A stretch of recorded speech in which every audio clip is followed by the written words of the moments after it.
آپ کے سامنے حضور صلی اللہ علیہ وسلم کے دل میں عورتوں کی عظمت کیا تھی، ان کا مقام کیا تھا، بتانا چاہوں گا۔ یہ حضور صلی اللہ علیہ وسلم اپنے آخری دور میں صلح حدیبیہ کے موقع پر عمرے کے لیے تشریف لے جاتے ہیں۔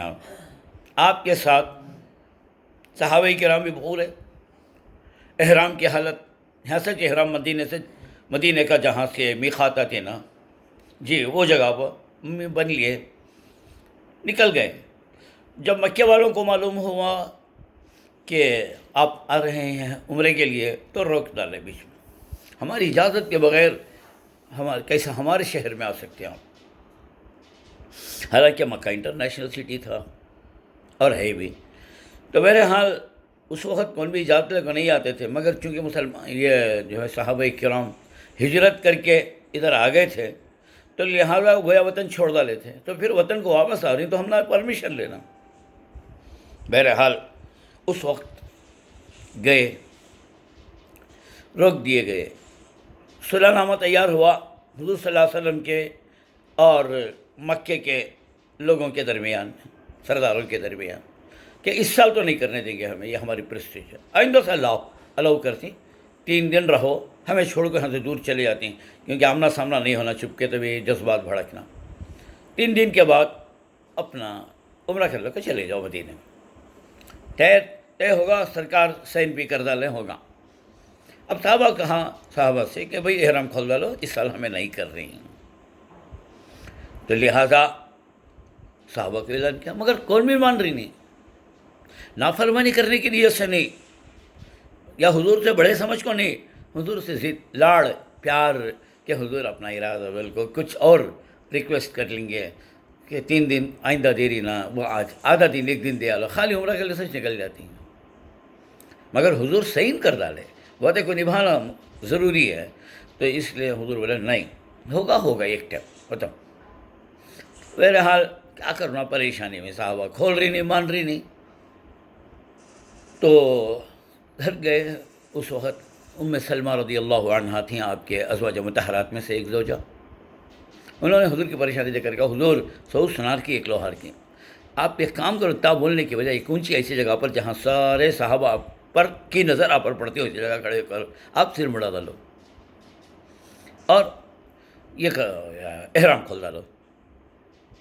چنانچہ دیکھو اس کے بعد کیا ہوتا ہے۔ چنانچہ حضور کو ان کی بات پسند آئی، ان کے مشورے کے مطابق گئے اور سر مڑاتے ہی سارے صحابہ دڑ سب سر مڑا لی اور احرام کھول دیا۔ کیوں؟ اب حضور عشق نہیں کرنی تو ہمیں حضور سے بڑھ کو، حضور بغیر عمرے کے جا رہی ہیں اور ہمیں عمرہ کرنا، یہ حضور سے آگے ہمیں بڑھ نہیں سکتے جی۔ ایک اور اب حضور نہیں عمرہ کر رہی تو ہم عمرے کے ارکان سکھانے والے کون؟ جب ہمیں حضور نہیں کرے تو سکھانے بھی نہیں، پریکٹیکل سکھانا نا، سامنے جاتا ہوں تو میرے حل صاحب کھول دیں، تو 1 منٹ کے اندر مسئلہ حل ہوگا۔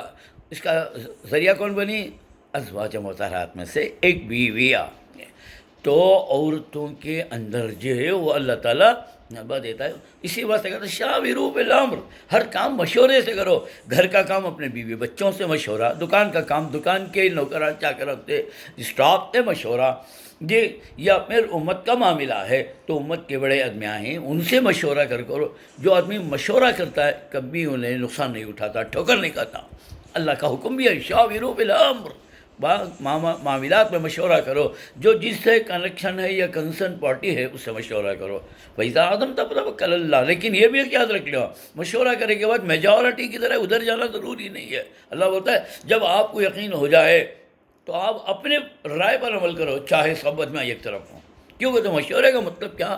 کھل کو آ جانا ساری چیزوں سامنے، ایسا کرے کیا ہوتا ہے، ایسا کرے کیا ہوگا، ایسا، اس کے بعد آپ کی سوچ کیا ہے اس پر آپ عمل کرو۔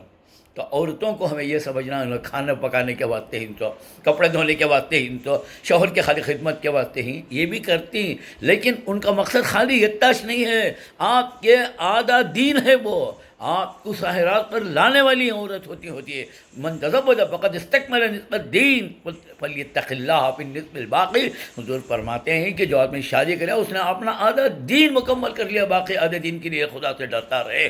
تو اس کا مطلب یہ ہوا کہ عورت کو نیگلیکٹ کر کو جیلنے کی چیز نہیں ہے. عورت کو اللہ تعالیٰ مرد کے نیچے رکھا، تابع بنا کر رکھا ہے، انڈر میں رکھا ہے، لیکن اس کا مطلب یہ نہیں ہے کہ اسے پاؤں کی جوتی سمجھے یا کام والی کے جیسا سمجھے. جیسے عام طور پر یہ سمجھتے ہیں کہ بھئی کیا شادی کرنا، امی کی عمر لیا چھوڑے چل جا رہی ہے، گھر کا کام کاج کرنے والے کو بھی نہیں، اس سے بہو کر لگا جو جلدی، یا ہمیں دور رہتی ہیں امی، ہاں ہمیں وہاں مجھے کھانے کی تکلیف ہے، ہوٹل میں کھا لوں اس لیے شادی کر لیتا ہوں. یہ اتنا سطحی اور نچلا یہ نہیں ہونا چاہیے. دیکھو عورت کا مقام کیا ہے. میرے نبی نے فرمایا عورت آدم علیہ السلام کی بائیں پسلی سے پیدا کی گئی ہے، اور بائیں پسلی کے پورے بھی ریپیساں ذرا بھینڈش ہوتی ہیں، تو وہ فطرت میں بھینڈ رہتا ہے تو ان کے، لیکن اس سے اپنے انکار نہ کرو. ان کے 9 باتیں تم ناپسند نہیں آئے تو ایک بات ایسی کرتی جو 9 ناپسندیدہ باتوں پر بھاری آ جاتی ہے. اس لیے عورت کے مقام کو سمجھنے کی کوشش کرو. اللہ کے رسول سمجھا کو دکھا دے عملاً، کاش ہم نہ بھی سمجھ آ جائے.